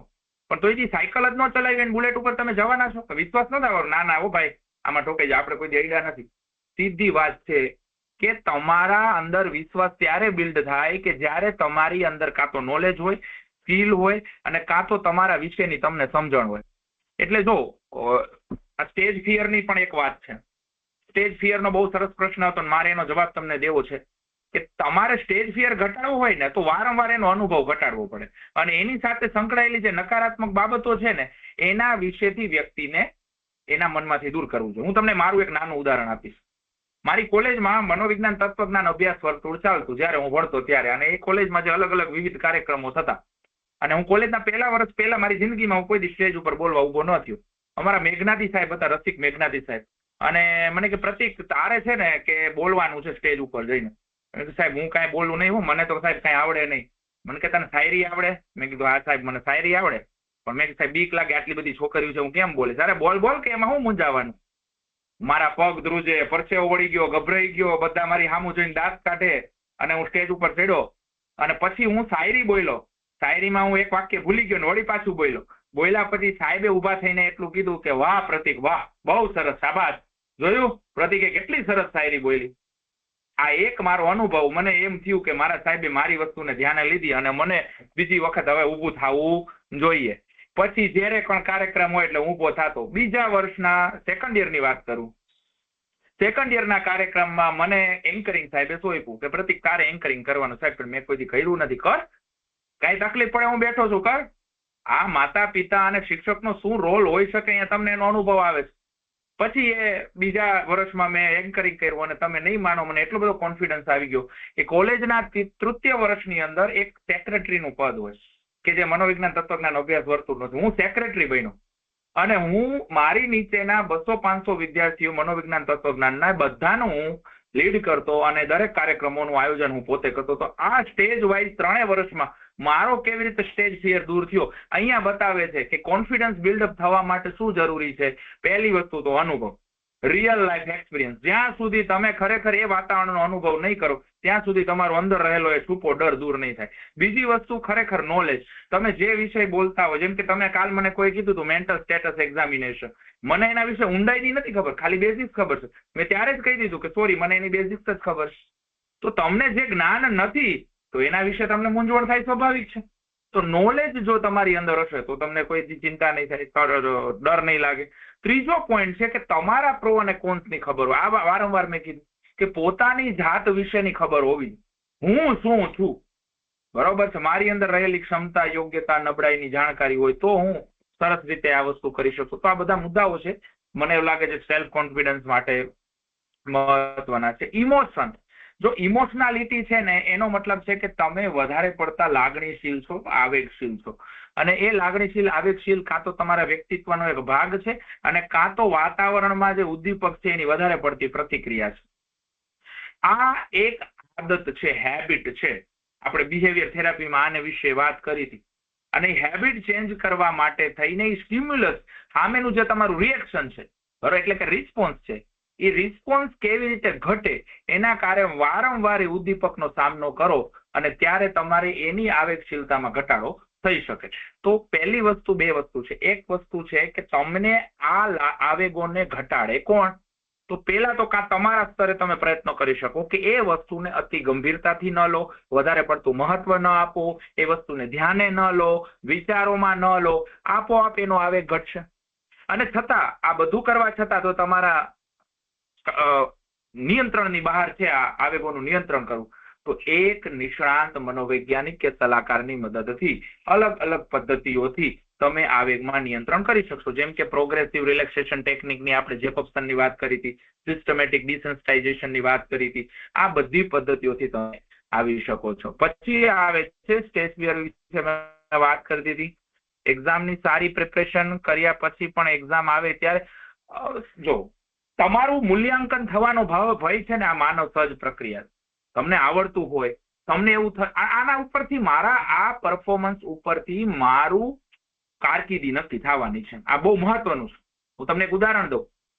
ડોમેસ્ટિક લેવલે ખૂબ સારો પ્લેયર હોય ખેલાડી, ક્રિકેટર, અને જ્યારે એને આઈપીએલ અથવા ઇન્ટરનેશનલ લેવલે રમવાનું થાય તો પહેલા દિવસની અંદર બહુ જ અંદર એ હાઈપ હોય કે હું પરફોર્મ કરી શકીશ, મારી સામે આવતા બોલને હું બરોબર મારી શકીશ, ભલે મેં માર્યું હોય પણ આટલા બધા લોકો મને જુએ છે, અને જો હું નિષ્ફળ થયો તો.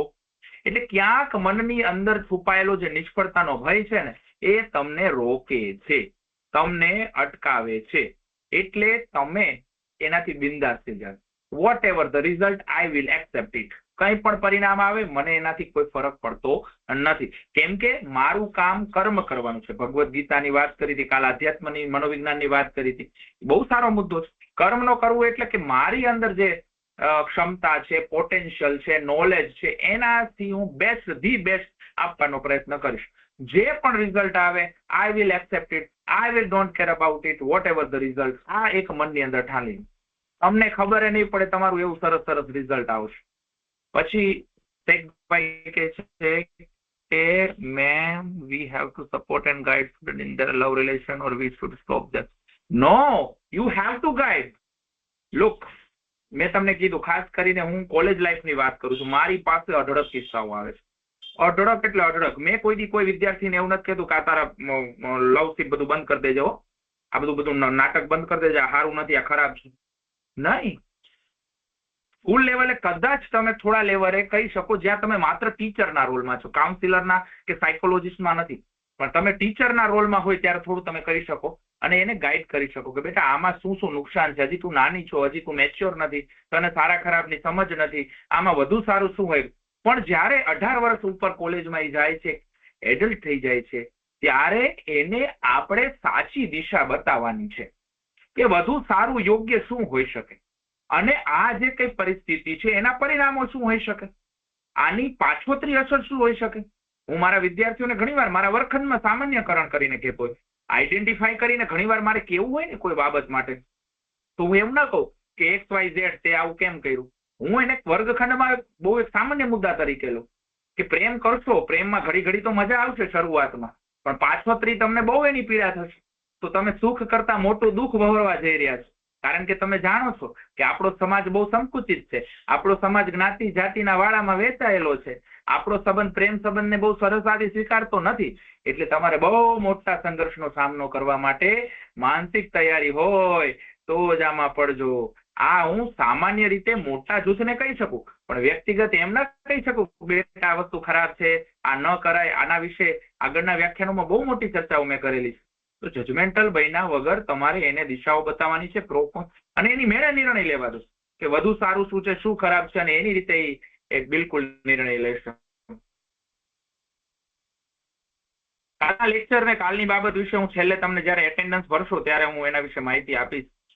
ओके, हिंदी में बताओ. हिंदी में बताना है. आप कोई क्वेश्चन है मनीष भाई तो बताइए, क्वेश्चन पूछिए, मैं ट्राई करूंगा हिंदी में. तब हिंदी में बताना थोड़ा मुश्किल होगा. સર, હોમમાં ઘરેલું ઝઘડા હોય તો કેવી રીતે શાંતિ રાખવી, જ્યારે હોમનું વાતાવરણ અશાંત હોય ત્યારે કેવી રીતે ફોકસ કરવું? Yes, this is a very big problem in our culture. તો ઘર ને એમાંય આપણે સહકુટુંબમાં રહેતા હોઈએ છીએ, તો મોટામાં મોટો મુશ્કેલી એ છે કે મોટા બધા જૂથ વચ્ચે રહેવાના કારણે ઘરની અંદર જે નાના મોટા પ્રશ્નો થાય છે તેની સીધી અસર આપણા ઉપર થાય છે. તો એના માટે બહુ જરૂરી છે કે ઘરના જે સભ્ય, જો ઝઘડો થાય છે એના બે કારણ, એક તો આર્થિક પરિસ્થિતિ છે, એક ઘરના જે વાતાવરણ, જે લોકો છે એકબીજાને માન, મહત્વ, સન્માન, ઇજ્જત, રિસ્પેક્ટ નથી આપતા, બોલવાની જે આદત હોય મેણા ટોણા મારવાની, અપમાન કરવાની, અને ખાસ કરીને આવા લોકોને આઈડેન્ટિફાઈ કરવું કે કોના કારણે ઝઘડો ઊભો થાય છે, કોના સ્વભાવના કારણે, કોની આદતોના કારણે, અને એવા વ્યક્તિને જે છે એ સલાહ કાર્યમાં લઈ જાઓ અને એનું કાઉન્સેલિંગ કરાવો. આ ધી બેસ્ટ રસ્તો છે. કારણ કે જે વ્યક્તિ ખરેખર આ સંઘર્ષ ઉભો કરે છે એ જ્યાં સુધી એનું સોલ્યુશન નહીં આવે ત્યાં સુધી કોઈ રસ્તો મળતો નથી. એટલે કાઉન્સેલિંગ સિવાય બીજો કોઈ વિકલ્પ રહેતો નથી. તમે વ્યક્તિગત રીતે એક જ વસ્તુ કરી શકો છો કે તમે તમારા માટે તમે તમારા ફેમિલી મીટિંગ કરીને કે એને વાત કરી શકો કે ભાઈ આ જે તમારા ઝઘડાઓની અસર કેવી અમારી ઉપર થાય છે. મારા ગામડાના છોકરાઓને ઘરના ઝઘડાઓ બહુ સામાન્ય હોય ત્યારે હું એમની સલાહ આપું કે તું અહીંયા હોસ્ટેલમાં રહેવા આવતો રહે તો તું તારા ભણવા ઉપર ધ્યાન આપી શકીશ.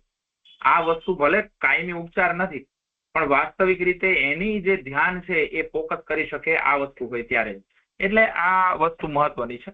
तो मनीष भाई, सेल्फ कॉन्फिडेंस एक मैंने वो बात बता दी है, फिर भी मैं आपको हिंदी में बता देता हूँ कि सबसे बड़ी चीज सेल्फ कॉन्फिडेंस में होता है आपके अपने बारे में जानकारी लेना, आपके बारे में नॉलेज लेना, ज्यादा से ज्यादा परिस्थिति का अनुभव करना, और तीसरी सबसे बड़ी बात है कि अपने आप को प्यार करना. यानी ज्यादा से ज्यादा जितना आप अपने आप को जानोगे, समझोगे, अपने बारे में जो क्षमताएं है या अपने जो वीकनेस है उसके बारे में आप जानोगे, तो आप स्वाभाविक तरीके से आपके अंदर एक कॉन्फिडेंस बढ़ेगा. दूसरी चीज है कि जो रियल लाइफ वो है, अनुभव है, एक्सपीरियंस है, उसको आप जितना भी ज्यादा से ज्यादा करोगे उतना आपके अंदर कॉन्फिडेंस बढ़ेगा. और नॉलेज, कोई भी चीज आप कर रहे हैं, आप कोई भी प्रोफेशन में, उसके बारे में ज्यादा से ज्यादा जानकारी एकत्रित कीजिए. मैंने कल एक लेक्चर में बहुत अच्छा बताया था कि कोई मुझे बता रहा था कि सर साइकोलॉजिस्ट जो होता है वो, वहाँ मैंने वो पॉइंट किया था कि साइकियाट्रिस्ट रिस्पेक्ट नहीं देता साइकोलॉजिस्ट. तो क्यों नहीं देते? तो सबसे बड़ा कारण है कि हमारे बीच में एक ऐसा बड़ा वर्ग है जो साइकोलॉजिस्ट होते हुए भी उसको बेसिक नॉलेज नहीं है. तो बहुत जरूरी चीज है कि आप जो भी फील्ड में है उसके पूरी जानकारी रखें, अपने आप कॉन्फिडेंस बढ़ जाएगा. ઠીક છે, તો આ બધા મેં પ્રશ્નો તમને વાત કરવાનો પ્રયત્ન કર્યો છે. હવે આપણે સીધા એટેન્ડન્સ અને સર આપને કંઈક કરવું છે, આપણે કંઈક ઓકે, હું તમારો પ્રશ્ન લઉં બેન. એક હું હાજરી અને ફીડબેક મૂકી દઉં, બરોબર છે, અને તમે ભરો અને ભરીને કોઈ જતા નહીં, કારણ કે આ બેનનો પ્રશ્ન લઈને તરત હું એટલે સોમવારનું જે છે ખાસ સૂચના મારે દેવાની છે, અને તમે બધા ખાસ બધા હાજર છો, સાંભળી લેજો મહેરબાની કરી. 2 મિનિટ ધીરજ રાખો, હું તમને હાજરી ફીડબેક માં.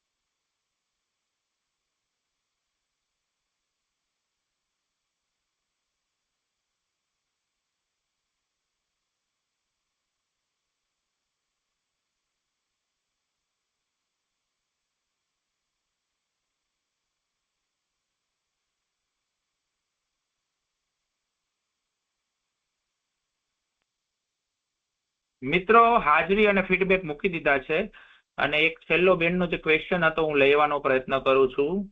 સર આપણે કંઈક કરવું છે, આપણે કંઈક ખોલવું છે બિઝનેસ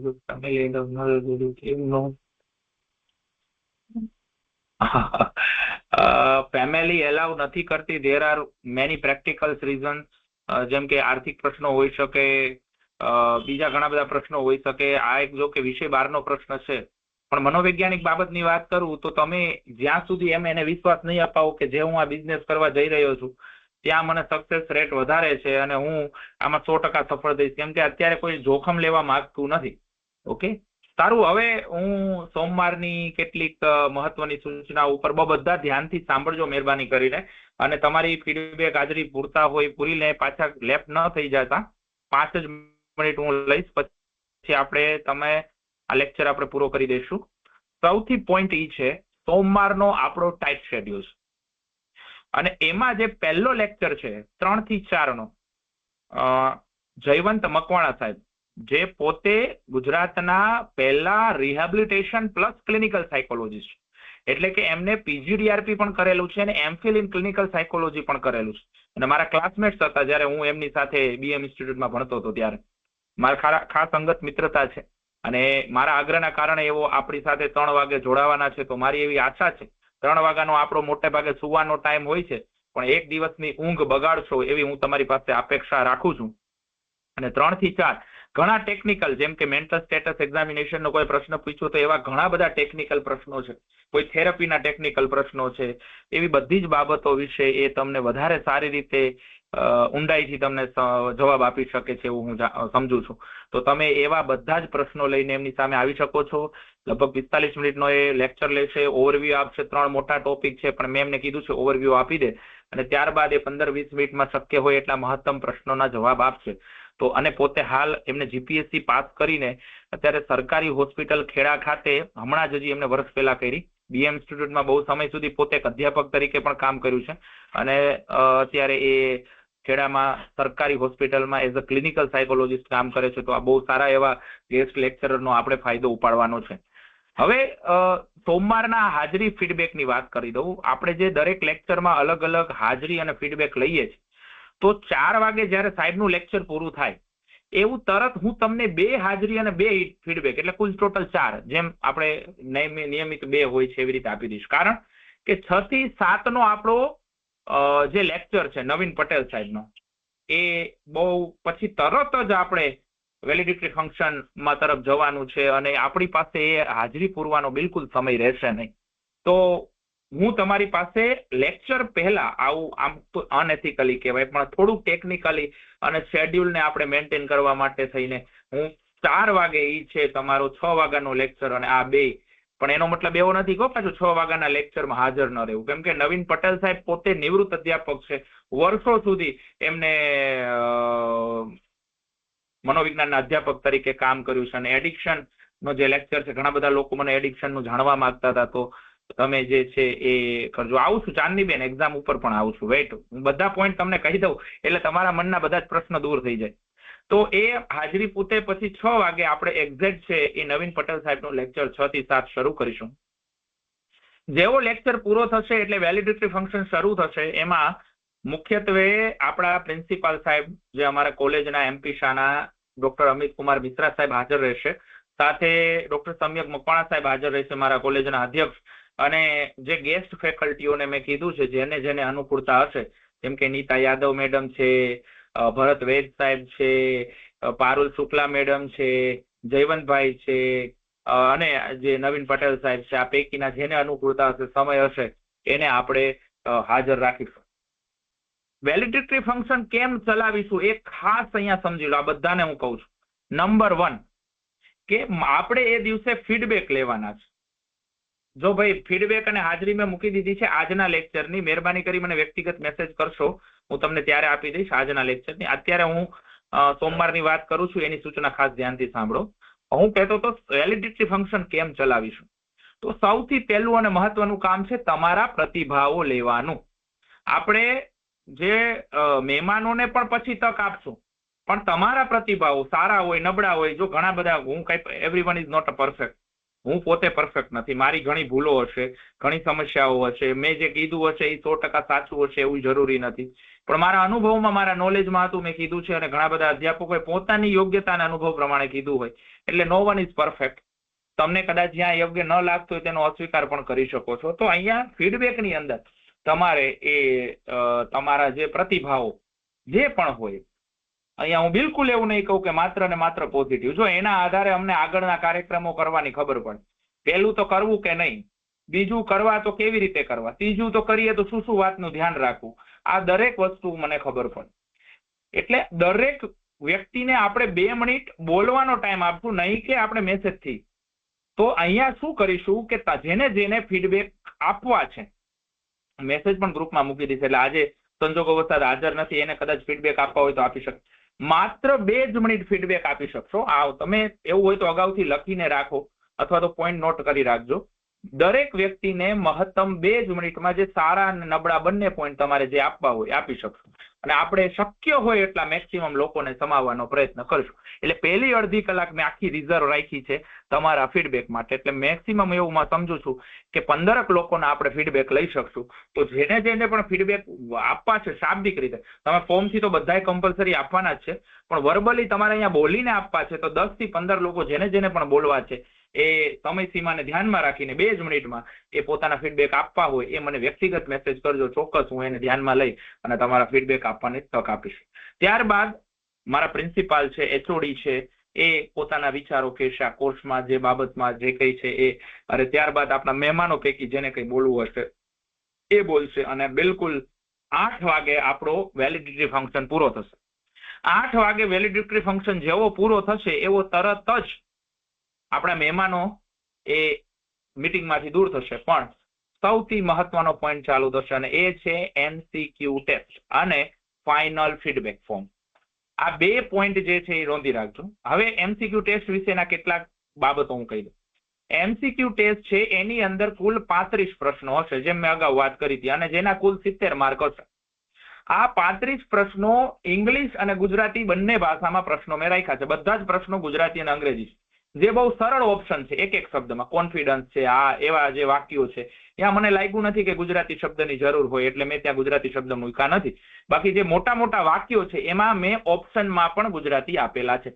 એટલે અંગ્રેજી અને ગુજરાતી જે છે બંને ભાષામાં તમને MCQ ટેસ્ટ મળી જશે. આ MCQ ટેસ્ટ માટે તમને 8 થી લઈને 9 વચ્ચે 1 જ કલાકમાં તમારે ફોર્મ ભરવાનું રહેશે. અને આ પછી લિંક ઓટોમેટિક હું ક્લોઝ કરી દેવાનો છું. પછી તમને એમ કે હું સાહેબ બહાર હતી ને મેરેજમાં હતી ને કોઈ બીજા ફલાણા XYZ પ્રોબ્લેમ હતા તો સોરી, માફ કરશો, આ વસ્તુ શક્ય બનશે નહીં. 8 થી 9 દરમિયાન તમારી અંદર ભરી દેવાની છે. આઈ થિંક હું સમજુ છું 35 પ્રશ્ન ભરતા તમને મેક્સિમમ 15 થી 20 મિનિટ થશે. ઓકે, અને આ જે ક્વેશ્ચન તમે ભરી દેશો પછી તમે સબમિટ એક વખત કરી દીધું, આ ખાસ સાંભળ્યું, તમે ફાઇનલ સબમિટ કરી દીધું પછી કોઈ ચેન્જ થઈ શકશે એટલે એક જ વખત તમને રિસ્પોન્સ એલાઉ થશે. અને યસ, રિસ્પોન્સ આપ્યા પછી તમારો સ્કોર પણ તમને જોવા મળશે. અને મેં જેમ વાત કરી હતી કે 70 માર્ક તમારા એમસીક્યુ ટેસ્ટ અને 30 માર્ક હાજરીના, એમ કુલ 100 માર્કના આધારે તમારું જે છે એ સર્ટિફિકેટમાં એ ગ્રેડ નક્કી કરી અને તમને આપશે. પછી તરત જ હું સાથે સાથે એક કોમન ફીડબેક ફોર્મ મૂકીશ, જેની અંદર 3 સેક્શન હશે. પહેલા સેક્શનમાં તમારી બેઝિક ઇન્ફોર્મેશન, કારણ કે કાલ સવારે અમારે તમારી સાથે જોડાવું હોય તો તમારા સંપર્ક બધા પ્રકારના અમારી પાસે હોવા જોઈએ, એટલે તમારી બધી જ વિગત એમાં હશે. બીજા નંબરમાં કેટલાક વૈકલ્પિક જે છે એ ફીડબેક લેશું, અને ત્રીજામાં છે એ ખુલ્લા ઓપન ફીડબેક હશે, જેની અંદર તમારે જે કંઈ લખવું છે એ લખી શકો છો. મિત્રો, એક બીજી વાત કહું, મને 2-3 પોઝિટિવ જે ફીડબેક આવ્યા છે એનાથી મને પ્રેરણા મળી છે. જો તમને એવું લાગે છે કે ફીડબેક ફોર્મ સિવાય મને વોટ્સઅપમાં મેસેજથી પણ જો તમારે ફીડબેક આપવા છે તો ચોક્કસ તમે આપી શકો છો. ઓકે, તો આ મને એવું લાગે છે કે મેં મેક્સિમમ જે વાત છે એ ફીડબેક અને એટેન્ડન્સને લઈને કરી દીધી છે. જો હવે ફીડબેક અને એટેન્ડન્સ, ખાસ પ્રશ્ન યાદ રાખજો, તમને ફીડબેક અને એટેન્ડન્સ લઈને કોઈ પ્રશ્ન છે તો ચેટ બોક્સમાં પૂછો. સોમવારના શેડ્યુલને લઈને કોઈ પ્રશ્ન છે તો ચેટ બોક્સમાં પૂછો. ઓકે, સોમવારના શેડ્યુલને લઈને, હાજરી ફીડબેકને લઈને, એમસીક્યુ ટેસ્ટને લઈને કોઈ પ્રશ્ન છે તો પૂછો. પછી આપણે સીધા 3 વાગે સોમવારે મળીશું. રવિવારે રજા રહેશે. ઓકે, તો આપણે જઈએ છીએ.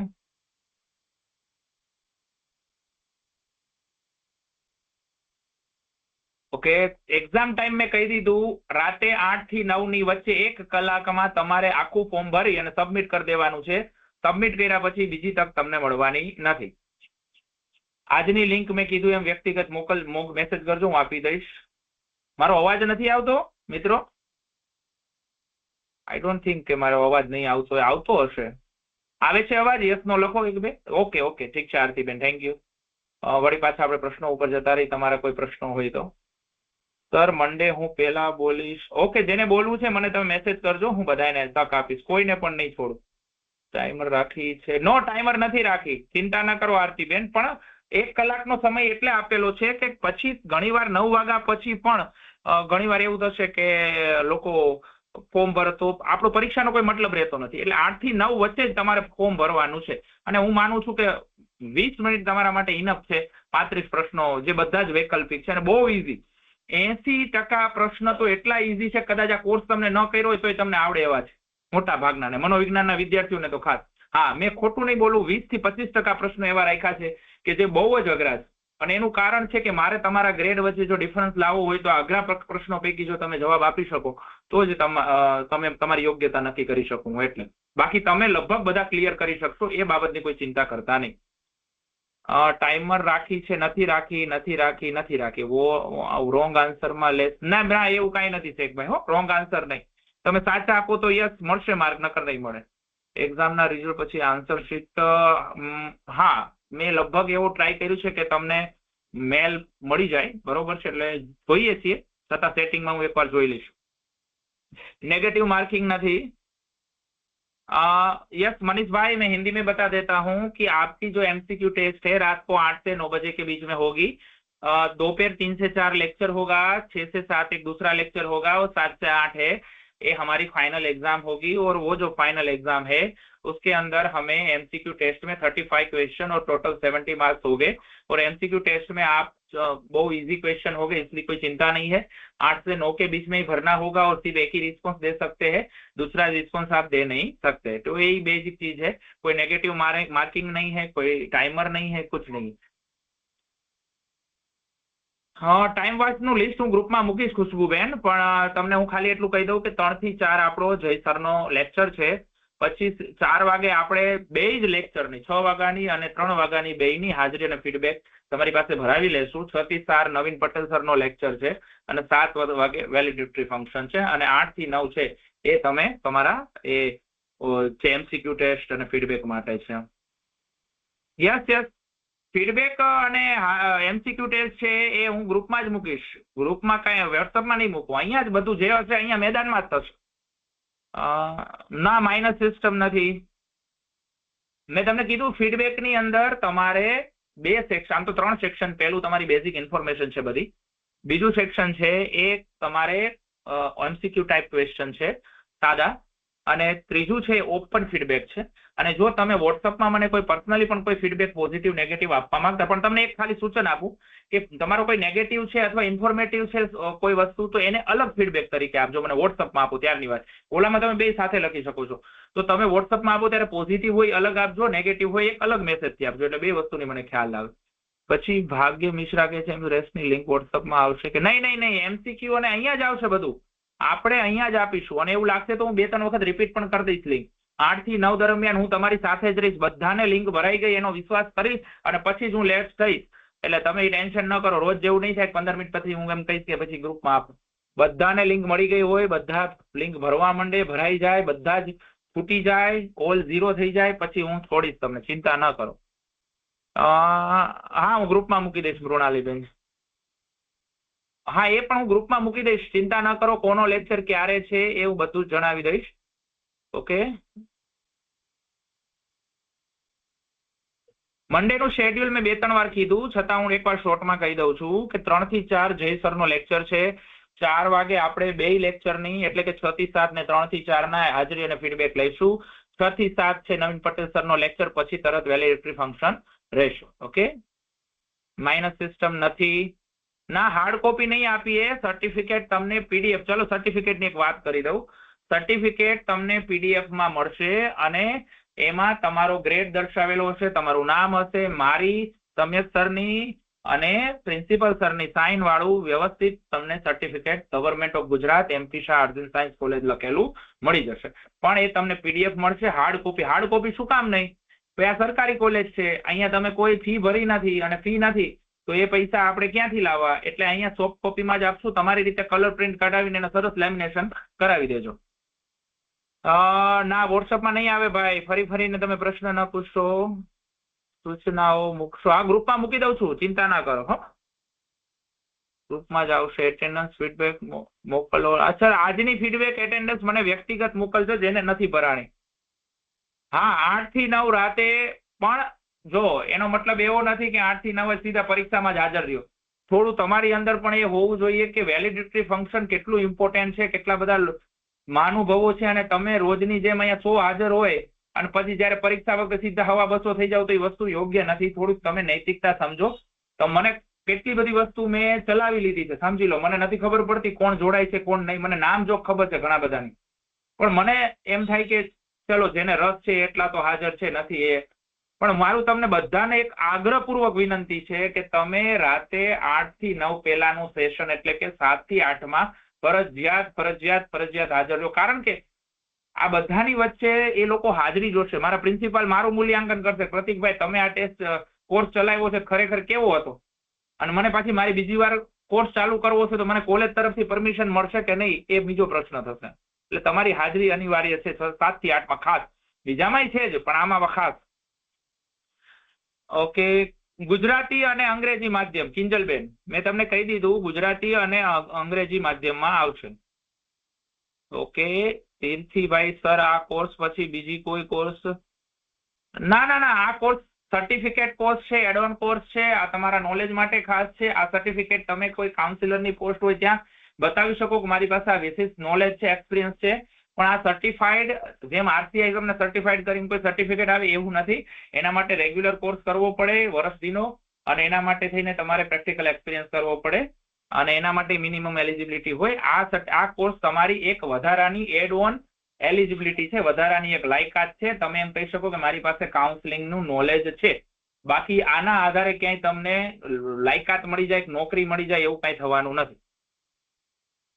હા, હું ટ્રાય કરી આન્સર શીટ એટલે હું છે ને જેને કેટલા માર્ક આવેલા છે, કયો ગ્રેડ છે એ હું મોકલવાનો પ્રયત્ન કરીશ. ઓકે, સર્ટિફિકેટની મેં વાત કરી દીધી છે, મને નથી લાગતું હવે રિપીટ કરવું જોઈએ.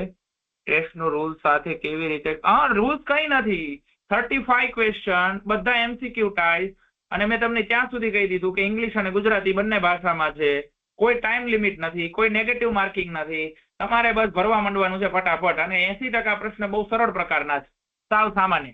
20% ક્વેશ્ચન છે એ થોડા ડિફિકલ્ટ રહેશે. MCQ test. ભાવેશભાઈ શું પૂછવા માંગો છો તમે? ફરી વખત ક્વેશ્ચન રિપીટ કરો વિગતે. આગળનો ક્વેશ્ચન જોઈ લઉં. રિયલ આન્સર શીટ ગ્રુપમાં મૂકજો. Real answer sheet sir online function કરો છો, કોલેજ 8 ખુલી જાય છે, કોલેજ થી કરો તો ના રાતે 8 વાગે છે ભાઈ, સવારે નથી બાબુભાઈ. એટલે સવારે કોલેજ તમે માણી લો, સાંજનો છે આખું શેડ્યુલ આપણું, બપોરે 3 થી 4 અને 6 થી 8. ઓકે, એટલે એ ક્યાંય નો નડે, 8 જમવાનો ટાઈમ હોય તમારો. ઠીક છે, ઓલ ઓવર મેં મારા લેવલમાં હતું કહી દીધું. હજી કોઈને એમસીક્યુ ટેસ્ટ વિશે ચોખવટ નથી તો મને વ્યક્તિગત મેસેજ કરજો. સાચા જવાબ તમને જો બહુ સરસ પ્રશ્ન કર્યો ભાવેશભાઈ, હવે હું સમજી ગયો તમારો પ્રશ્ન.